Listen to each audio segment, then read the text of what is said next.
옆에 있는 성도님들과 이렇게 인사하실까요? 보고 싶고 그리웠습니다. 이렇게 인사하시겠습니다. 보고 싶고 그리웠습니다. 아멘. 네. 성도님들 보고 싶고 그리웠습니다. 건강한 모습으로 배울 수 있는 것 하나님의 은혜인 줄로 믿습니다. 아멘. 바울은 자신을 향해 적대적인 유대인들을 향해서 매를 많이 맞고 지친 상태에서 자신이 경험한 다메섹의 간증을 하게 되죠. 그런 상황 가운데 이제 바울이 21절 오늘 보면 앞절에 보면 하나님께서 너는 이방인에게 보낸다 그런 말씀을 설교합니다. 그랬더니 사람들이 막 격분하기 시작하는 겁니다. 살려둘 자가 아니다 라고 유대인들이 격분하기 시작합니다. 유대인들에게 있어서 아주 중요한 사상 중에 하나가 선민사상인데요. 구원은 유대인만 얻는 것이며 메시아는 우리들에게만, 유대인에게만, 위에서만 오신다라고 생각했기 때문이에요. 그런데 그 구원이, 그 주신 율법이, 그 은혜가 이방인에게도 흘러간다고 하는 것에 그들의 사상과 맞지 않기 때문에 막 격분하기 시작하는 겁니다. 그러면서 사람들이 바울을 살려둘 자가 아니다라고 험악해지는 분위기 가운데 천부장이 그를 영내로 데려가도록 이야기하고 이제 채찍질하라. 왜 이런 일이 있었는지 그 이유를 알기 위해서 채찍질하라라고 신문하는 것을 보게 되어집니다. 그때 당시에 로마 형벌 중에 이 채찍이라고 하는 형벌은 이 짐승의 가죽끈으로 만들어지고 그 끝쪽 채찍 마지막 끝에 동물의 뼈나 납조각을 붙여서 한번 채찍질을 하게 되면 그 채찍이 휘감아서 몸에 있는 살점을 뜯어내기 시작한다는 거예요. 그래서 5대 이상 맞기 시작하면 뼈가 드러날 정도로 고통스럽고, 그래서 심하면 불구가 되거나 심하면 그 끝에는 죽게 되는 아주 위험한 형벌이 채찍질인데, 이제 그 채찍질을 가하라는 말을 듣고 바울이 갑자기 이제 25절에 보면 로마 시민 된 사람을 죄도 정하지 않고 채찍질을 할 수 있느냐? 갑자기 이런 태도를 보여요. 바울 같지 않은 모습입니다. 이전 같으면 항상 바울은 어떤 고난이나 문제가 올 때 의연하게 대처하고 그걸 당당히 맞서고 그 고난 앞에 처하게 되는데, 오늘은 웬일인지 너희가, 그러니까 이런 말이죠. 로마 시민을 재판도 없이 형벌을 할 수 있느냐? 이제 그 얘기를 하는 것입니다. 그러니까 26절에 어찌하려느냐, 로마 시민이다 라고 백부장이 얘기합니다. 그러니까 백부장이 천부장에게 보고하면서 큰일 났습니다, 천부장님, 그가 로마 시민이라고 합니다 라고 하면서 깜짝 놀라서 입술이 파랗게 돼서 덜덜 떨면서 보고하는 거예요. 자, 왜 바울이 로마 시민이라고 하니까 천부장도 놀라고 두려워하고 백부장도 놀랐을까요? 오늘 상황과 달리 이제 2000년 전으로 거슬러 올라가서 이 시대적 배경을 봐야 되지요.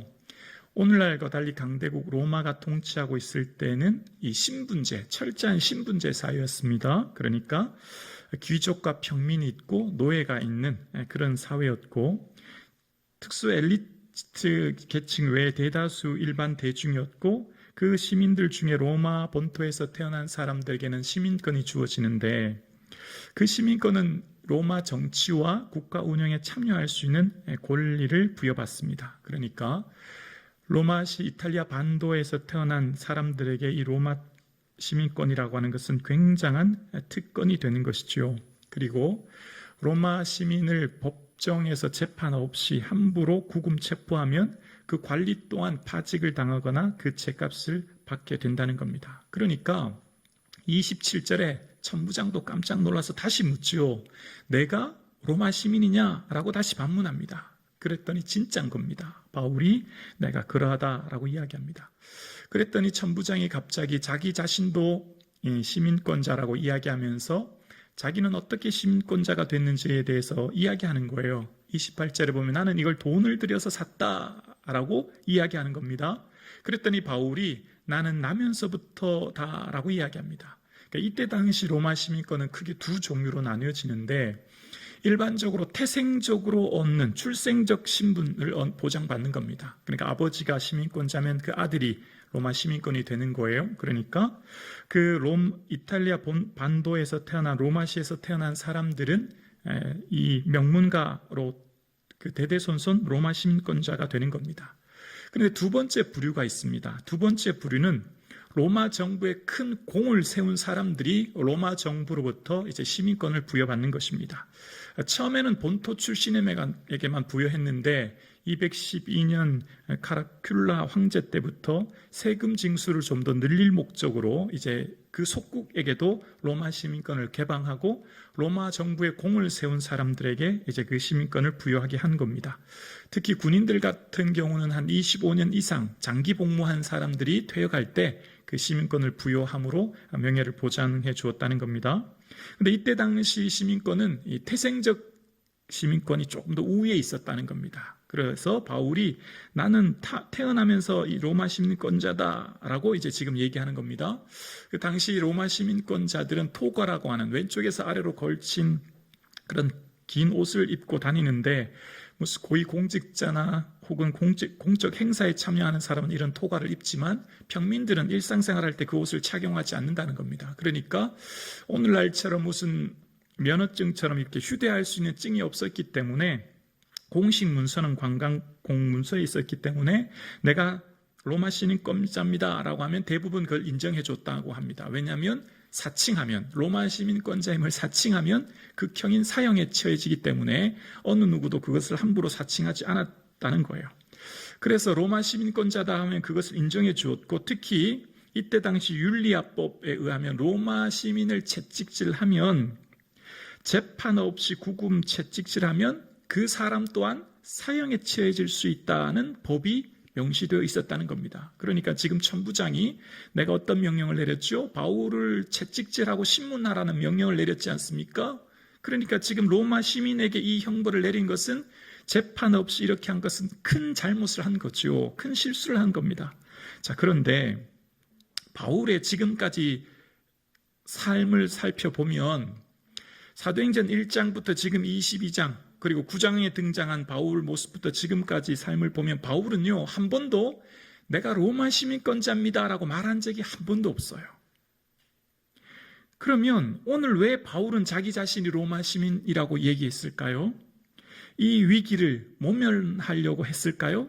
채찍질이 노년에 너무 두려워서 겁이 나서 그렇게 했을까요? 그렇지 않다고 생각합니다. 왜냐하면 지금까지 바울의 사역을 보면 바울은 고린도후서 11장에 보면 매도 수없이 맞고 3번 태장에 맞고 40에 가만매를 5번 맞았다 이런 얘기 기억나시죠? 그러니까 고난 앞에서 무슨 위기를 모면하려고 한 바울의 사역의 모습이 아니었다는 겁니다. 자, 그러면 돈을 주고 산 천부장 앞에 내 시민권이 조금 더 낫다 무슨 우월감을 드러내려고 했을까요? 그것도 그렇지 않다고 생각해요. 왜냐하면 유대에게는 유대인에게도 이방인에게는 이방인의 자리에서 복음을 전한 바울 또 고륙 친척을 위해 자신은 저주를 받아 끊어질지라도 원한다라고 하는 바울의 사역 태도를 보면 무슨 그 로마 시민권이 우월하다고 의식은 가지지 않았을 겁니다. 특히 바울이 자신의 삶을 되돌아보면서 고백한 빌립보서 3장에 보면 세상의 이 모든 것들 배설물로 버렸다고 얘기했거든요. 그러니까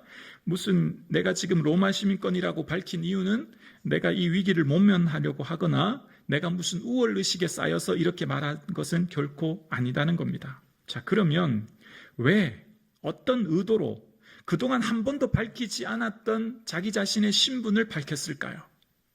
왜 바울은 자기 자신이 로마 시민권자요 라고 천부장 앞에 밝혔을까요? 그것은 바울의 시민권을 사명을 위해 이루는 도구로 사용했습니다. 바울이 지금 가지고 있는 이 시민권을 자기 자신이 주신 사명을 이루는 도구로 사용하기 위해 말한 거예요. 자, 이것을 어떻게 이해할 수 있냐면 바울은 지금까지 사역할 때 매 순간순간마다 한 발자국 한 발자국 성령님의 이끄심 따라 사역했습니다. 그가 부르심 받은 이후에 고향 다소에 있을 때 바나바가 그를 불러 안디옥 교회에서 함께 동역할 때 성령께서 불러 세워서 그들을 보내시죠. 그럴 때 20년 뒤 30년 뒤 어떤 일이 있을 것이라 설명하지 않으셨어요. 너 앞으로 30년 40년 뒤 어떤 일이 있을 것이라 미리 큰 그림을 말한 적은 없으세요. 늘 성령님께서는 한 발자국 한 발자국 그 주어진 삶에 순종하고 반응할 때 성령님이 이끄셨거든요. 그러니까 바울의 사역의 모든 순간은 성령님의 민감하게 반응하는 순종으로 이루어진 삶이었죠. 오늘 함께 예배드리신 사랑하는 성도님, 하나님은 우리에게 우리의 20년, 30년 뒤를 말씀하시기보다 현재 주어진 삶의 자리에서 하루하루 매 순간을 어떻게 살아야 될지를 말씀하고 계십니다. 그 하나님께서는 매 순간 한 발자국 한 발자국 순종하며 나아갈 때 하나님의 마음과 뜻을 보이시며 그 길을 인도하시거든요. 바울 역시 그랬습니다. 1차 보내심 따라 선교하고 그 세우신 교회들이 잘 있는가 돌아보기 위해 두 번째로 세 번째로 사역하다가 어느 날 고린도에 이르렀습니다. 그런데 바울의 고린도에서 마음에 새로운 소원이 생긴 거예요. 바울이 고린도에 있을 때 어떤 소원이 생겼냐면 사도행전 19장 21절에 보면 이런 고백이 나옵니다. 이 일이 있은 후에 바울이 마게도냐와 아가야를 거쳐 예루살렘에 가기로 작정하여 이르되 내가 거기 갔다가 후에 로마도 보아야 하리라 하고. 자, 지금 고린도에서 바울은 예루살렘 교회가 흉년으로 어렵다는 얘기를 듣고 그 교회들을 헌금하기 위한 구제헌금을 가지고 가는 목적지가 예루살렘입니다. 그러니까 지금 고린도에 있을 때 바울의 최종 목적지는 원래 예루살렘이었거든요. 그런데 새로운 소원이 생긴 거예요. 새로운 비전이 생긴 거예요. 어디라고요? 로마를 가야 되겠다. 그 마음이 바울의 마음에 생긴 것입니다. 그러니까 지금에 가는 바울의 목적지가 바뀐 거죠. 새롭게 재설정된 거예요. 예루살렘에서 로마로. 가장 강대국인 로마에 가서 복음을 전하는 것이 좋겠다라고 누가요? 바울 스스로 마음속으로 생각하게 된 거예요. 자, 그런데 바울의 마음속으로 생각한 그 비전, 말씀이신 하나님께서는 언제나 우리에게 하나님의 말씀으로 각자에게 들려주시고 말씀하십니다. 바울이 개인에 품고 있는 그 소원을 하나님께서는 기뻐하시고 바울의 소원이 하나님의 소원 되게 하십니다. 바울의 계획이 하나님 계획 되게 하시고 바울에게 그 주었던 마음과 계획이 하나님의 사명으로 바뀌어지게 됩니다. 사도행전 23장 11절에 하나님께서 이런 말씀을 바울에게 하십니다. 그러니까 다음 장이지요. 오늘 본문 다음 장인데요. 그날 밤에 주께서 바울 곁에 서서 이르되 담대하라. 내가 예루살렘에서 나의 일을 증언한 것 같이 로마에서도 증언하여야 하리라 하시니라. 아멘. 예루살렘에서 주님을 만난 간증과 복음을 증거했던 바울에게 주님께서는 바울아, 너 이제 로마에서도 복음을 증언해 라고 말씀하신 거예요. 새로운 사명을 주신 것이죠. 하나님께서는 바울 마음속에 품은 소원을 기뻐하시고 그 바울의 개인의 비전을 하나님의 비전으로 바꿔서 세우시고 일하십니다. 여러분, 오늘 함께 예배드리시는 여러분의 삶 가운데 여러분 각자의 비전과 계획과 소원 있으시죠? 그런데 그것은요, 하나님이 자기의 기뻐하시는 뜻에 따라서 우리에게 소원을 주신 거예요. 그리고 그 소원을 통해 주님의 뜻을 이루어 가시는 거죠. 그래서 하나님께서는 우리에게 하나님의 일을 맡기실 때 우리의 동의나 우리의 협조 없이 강제적으로 억지로 하나님 일을 시키는 분은 결코 아니에요. 힘들고 어려울 때는 조금 쉴 수 있고 내가 가다 지치면 조금 멈출 수도 있는 거예요. 하나님은 하나님의 일을 할 수 없는데 억지로 혹은 십자가를 지고 가실 때 강제적으로 뭘 맡기시는 분은 결코 아니에요. 왜요? 인격적인 분이십니다. 성령님은 우리를 인격적으로 대우하시고 우리의 동의와 협조를 통해 한 발자국 한 발자국 주의 일을 하게 하시거든요. 그러니까 지금 하나님께서는 이 시대의 가장 강대국인 로마에 마치 핵폭탄처럼 로마의 중심부에 복음을 심으심으로 온 열방에 복음이 흘러가게 하시는 게 하나님의 마음이신데 그것은 곧 바울이 품게 되었고 그 바울의 품은 것을 하나님이 확증해 주시는 거예요. 그래서 하나님께서는 바울을 통해 로마에 가게 하시는 것이 바울을 향한 새로운 사명이 부여된 겁니다. 여러분, 어떤 사람이 이 세상에서 가장 행복할까요? 재력이 많고 인기가 많고 평판이 좋은 사람. 세상에 원하는 것을 다 얻는 사람, 물론 행복한 사람일 것입니다. 그런데 정말 가장 행복한 사람은 나의 소원과 하나님의 소원이 일치하는 사람이 가장 행복한 사람인 줄로 믿습니다. 하나님께서 예배드리는 자를 찾으시는데 우리 또한 예배드림이 기쁨이 되는 것, 하나님은 한 영혼을 천하보다 귀히 여기시는데 나 또한 죽어가는 영혼을 귀히 보이는 것, 하나님의 마음과 뜻과 내 마음과 뜻이 일치하는 것, 그 사람이 행복한 사람인 줄로 믿습니다. 함께 예배드리시는 사랑하는 성도님, 사도 바울의 마음속에는 개인의 우월의식, 시민권을 누리고 그 특권에 휩싸여 한평생 편히 살아보자 라고 하는 생각보다는 하나님의 마음이 무엇인지를 늘 생각하고 한 영혼이라도 더 구원하기 위해 이제 아시아와 유럽을 넘어 그 강대국 본토인 로마 수도까지 가리라 마음먹었고, 하나님은 그것을 바울에게 새로운 비전으로 주심으로 하나님의 일을 하게 하셨습니다. 하나님께서 우리의 삶을 이끌어 가실 때 우리의 신앙이 점점 자라기를 바라지요. 말하는 것, 생각하는 것, 깨닫는 것이 어린아이와 같다가 장성한 사람이 되어서는 어린아이를 버리듯이 저와 여러분의 삶은 믿음이 한 발자국 한 발자국 하루하루 성숙해져 가는 것이죠. 우리의 믿음이 성숙해져 간다는 건 뭘까요? 내 뜻과 하나님의 뜻이 일치하는 삶인 줄로 믿습니다. 그래서 주 안에 감추인 새 생명 얻으니 이전에 좋던 것 이제는 값없다. 이전에 그렇게 원하고 바라고 소원하고 가지려 했던 것들, 쓸데없는 거였구나. 우리의 관점이 바뀌고 우리의 가치가 바뀌는 거죠. 사도 바울의 삶에 새로운 사명이 부여함 받았고, 이제 오늘 뒤로부터 시작되는 7장의 내용 모두는 로마로 가기 위한 여정이 기록되어집니다.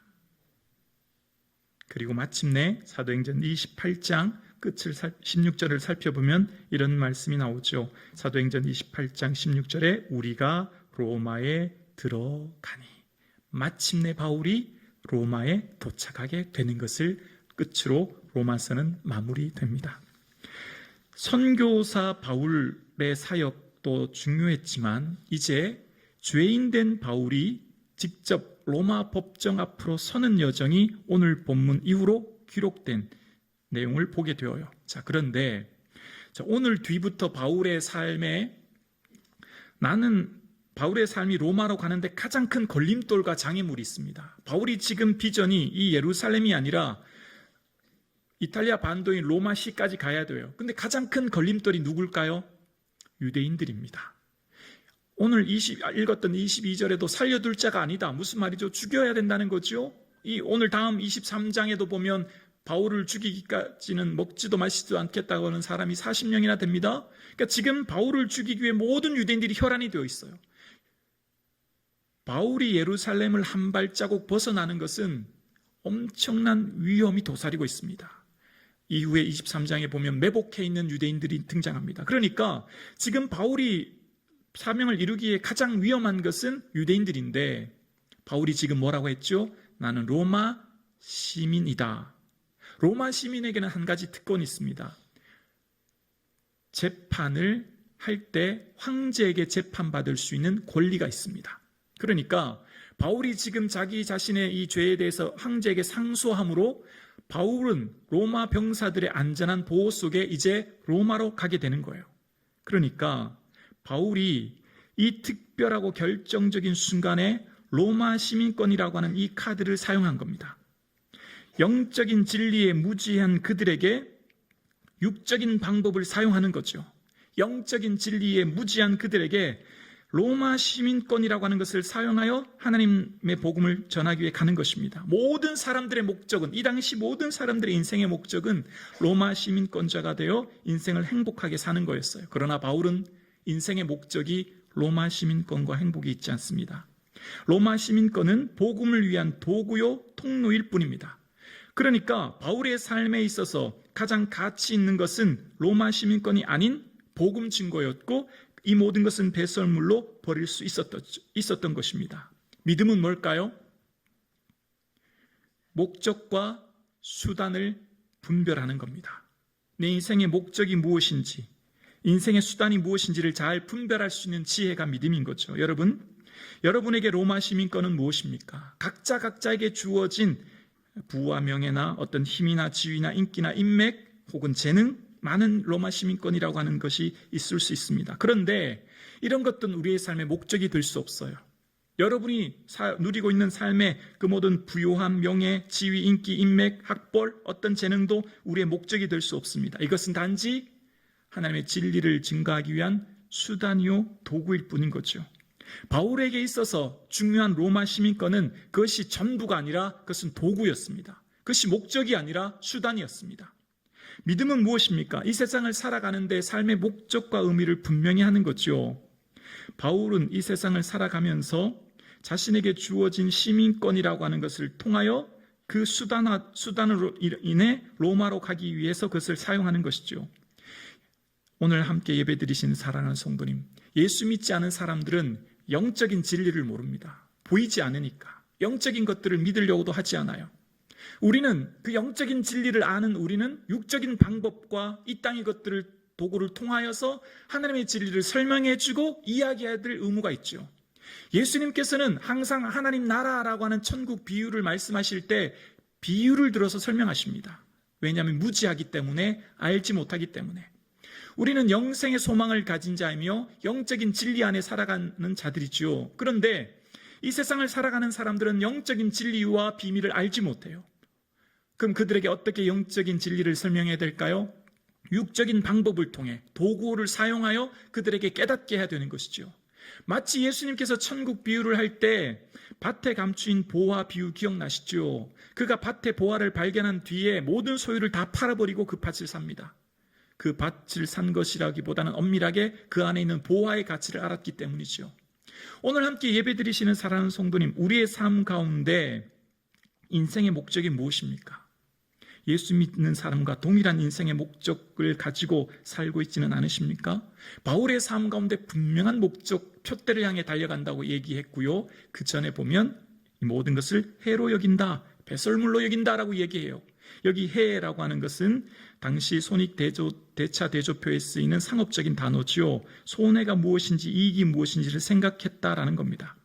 성도는 매 순간마다 삶의 목적과 수단을 분별하고 내 삶의 영적으로 이익이 되고 손해가 무엇인지를 생각하는 삶을 살아가는 거죠. 바울은 지난 20년 동안 사역하면서 단 한 번도 세상의 조건, 배운 가말리엘의 지식, 태생적인 바리새인의 집안, 로마 시민이라고 하는 것을 가지고 우월적 의식이나 특권을 사용하거나 혹은 그것을 말한 적이 단 한 번도 없습니다. 오히려 그것을 배설물로 다 버렸기 때문입니다. 그런데 오늘 그것을 사용합니다. 로마 시민권 카드를 사용합니다. 왜요?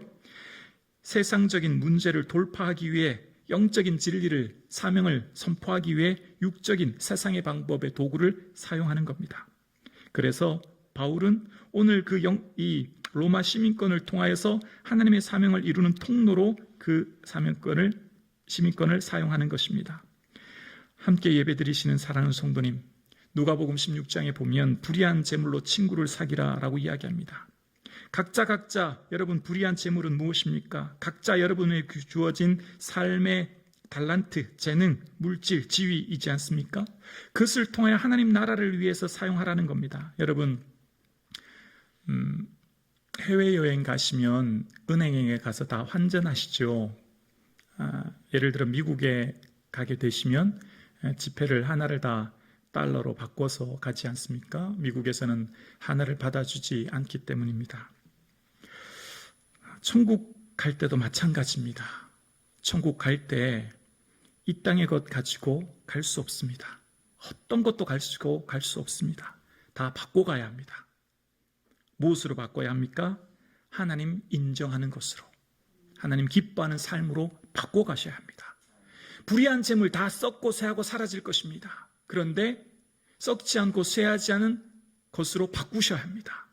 시간, 물질, 재능, 모든 삶에 주어진 삶의 것들 다 천국에 그냥 가지고 갈 수 없습니다. 치환하셔야 합니다. 변환시키셔야 합니다. 어떻게 해요? 하나님 기뻐하시는 것으로, 기뻐하는 삶으로 바꾸셔야 합니다. 사도 바울은 그의 삶의 로마 시민권이라고 하는 것을 바꿉니다. 하나님 나라의 복음의 통로로 바꾸어 사용합니다. 오늘 예배드리신 여러분 각자의 삶에 하나님 나라의 시민권을 가지고 있습니다.